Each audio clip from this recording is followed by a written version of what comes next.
My name is Gerard Batten. I'm a member of the European Parliament for London for the UK Independence Party.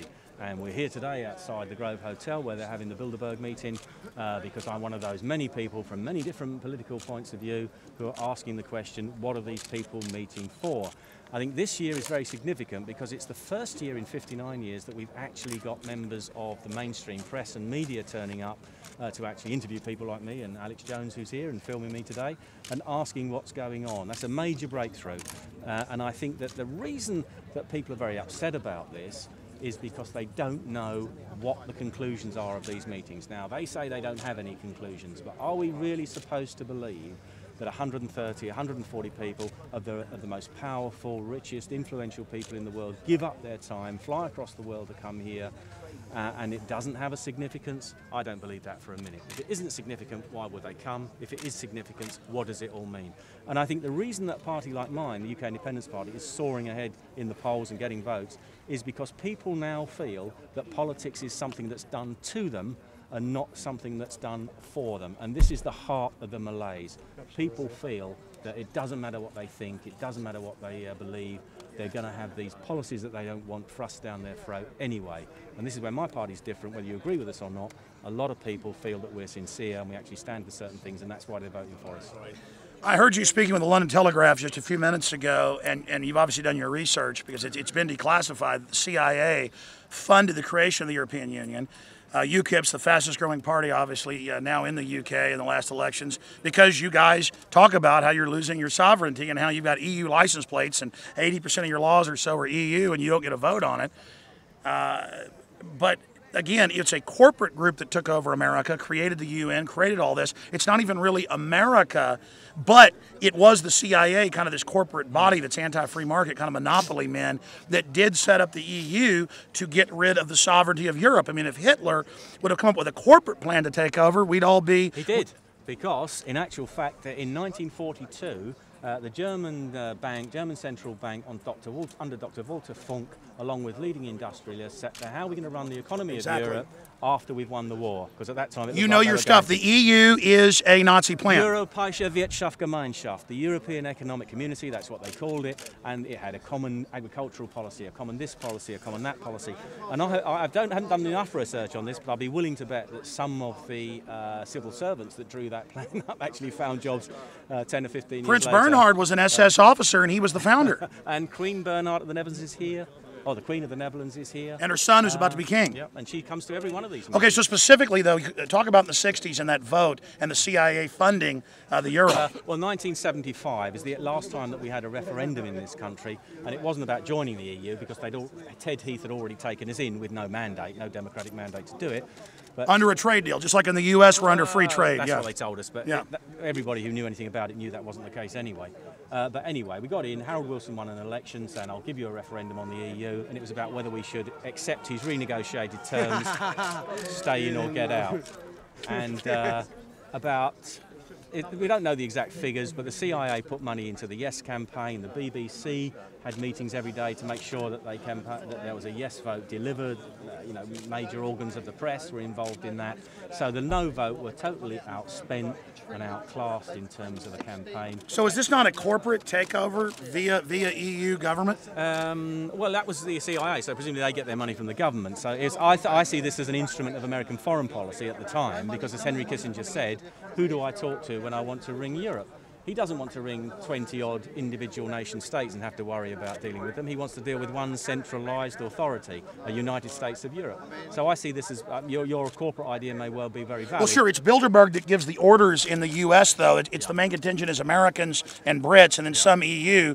We've gotten their minutes. We've gotten their documents. They say what you just said. Carroll Quigley, who was allowed into their minutes in the 60s, wrote Tragedy and Hope, and he said, autocratic thing run by central bankers, end of freedom, controlling both major parties in countries, Democrat, Republican, Labor, Tory, creating the illusion of choice. The fact that UKIP's getting so popular, speaking out against the New World Order, they criticize you guys then, but it only makes you more popular. Does that signify that people are awakening and people like Nigel Farage and yourself are kind of the Ron Pauls of Europe? Well, I don't claim any great status myself. Basically what we're doing, I think, is asking the questions and trying to come up with some answers. And I think more and more people are aware that politics is not being run for their benefit. And you know, people talk about this being a capitalist system. This isn't capitalism. Capitalism is supposed to be fair and open with a free market, and that's not what you're getting now in the modern world, where things are stitched up corporately, as you rightly point out. So it isn't a crisis of capitalism, it's a crisis of democratic government and a fair economic system. Sure. Last question. This huge lobbying scandal, members of parliament resigning and things, isn't this the big lobbying scandal right here? They've gotten in trouble for criminal lobbying before, back in the 70s with the Lockheed Martin scandal and Prince Bernhard. Well, I think that the George Osborne, who's here, who's a minister of the government, as indeed Kenneth Clarke, may well be in breach of the ministerial rules, because that lays down that they're supposed to be open about who they're talking to, and particularly with members of the press, they're supposed to log every meeting. And you've got people here who own vast swathes of the media in one way or another. So I think there may well be some questions asked, but I wouldn't hold out much hope of actually anything being done about it. Is UKIP going to call for criminal investigations of this? Well, I think what we'll do, when I get back to my office, I'm going to be looking at the rules in detail and writing to David Cameron and raising the issues that I think are relevant. So we'll do our best. But I've written many letters, Alex. A lot of them get ignored and don't often actually result in much action. But big things have small beginnings. Yeah. If you could speak for 1 minute to the Bilderberg attendees, the royalty, the people, the corporate barons, the government regulators, the EU bureaucrats that are arriving with people that they regulate, if you could say 1 minute of words to them, as a member of the European Union Parliament, what would you say to them? I would say, if you are really here to talk about things in the public interest, which is what they maintain, why do you think you can achieve it in secrecy? Why wouldn't you achieve more by being public? Okay, you could have a discussion about what the problems are and the solutions in private, but any decisions that you arrive at, any policy recommendations should be in public, because you need to take the public with you. And obviously they're not doing that because the public wouldn't want to go on the trip that they've got planned for them. But I'd ask them to do that. If it's genuine, be open and honest about it, because what people feel now is that, as I said earlier, politics is not something that's done for them, it's done to them. You had a great point, though, about how if they don't have any power, why would they be traveling from all over the world in great expense and secrecy and paying for part of the millions of pounds being spent here if this didn't have any power? And we have so many of their minutes where they set up the euro. They brag. They created the brain trust in '54 with the trade agreements, Treaty of Rome, Treaty of London, and then later the votes to hoodwink people into this undemocratic system where the EU bureaucrats are above the law. Well, exactly it. I mean, Alex, even as prominent and important a person as you are, I'm sure you'd find it difficult to get 10 minutes in George Osborne's diary. Absolutely. But he can come here and spend 2 or 3 days away from his desk, away from his onerous responsibilities, and spend it. He wouldn't do that unless it was important, and neither would any of these other people. So it must be very important or they wouldn't do it. I don't believe it's just a talking shop. These people don't have time to waste. They will only do it if it's significant and there's a real reason for doing it. This is the last question. I know you've got to go. It's so amazing to talk to a member of the EU Parliament who's exposing it from the inside.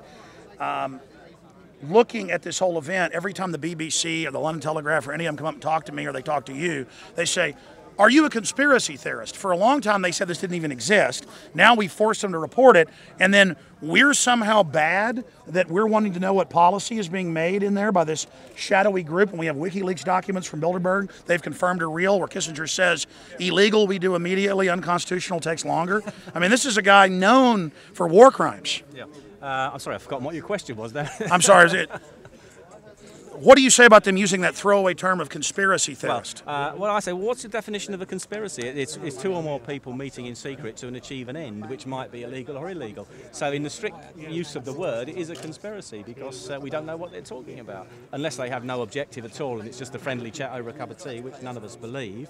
And I think the bigger conspiracy, in inverted commas, has been the fact that the media haven't spoken about this for 59 years and have allowed it to go on without any reporting. And I think that's the real conspiracy. And now hopefully that's come to an end, and the media are actually going to look at what. Wow! If it has no power, why was the media able to be shut up for so long? Well, they weren't shut up. Look who owns the media. The media is owned by powerful people, and those same powerful people go to meetings like this. So, in Britain, it's like in America, it's probably very similar. You've got a few powerful people that own newspapers or television stations, and of course they ultimately decide what's reported and what's not. Sir, thank you so much. How do we visit the UKIP website? www.ukip.org. or you can look at my website, which is www.gerardbattenmep.co.uk. I want to thank you for coming out to this, You're sir. welcome. Thank you so much. And we've got members of the German Bundestag going public saying they attended and it's evil. We've got members of the British Parliament that are coming out saying they attended and that it should be open. And now Bilderberg is really feeling the heat from our sources, including the BBC guy. He went in there to have lunch with them. He told us that on the phone, and I came out and was interviewed by him. And he admitted they're feeling incredible heat and may even have a press conference. So it is unprecedented the amount of heat they're feeling. They don't like it. Great. Well, it's quite hot out here as well. Absolutely. Again, thank you, sir. You're welcome. All right, folks, great job. Let's continue. It really starts to kick off now. Infowars.com.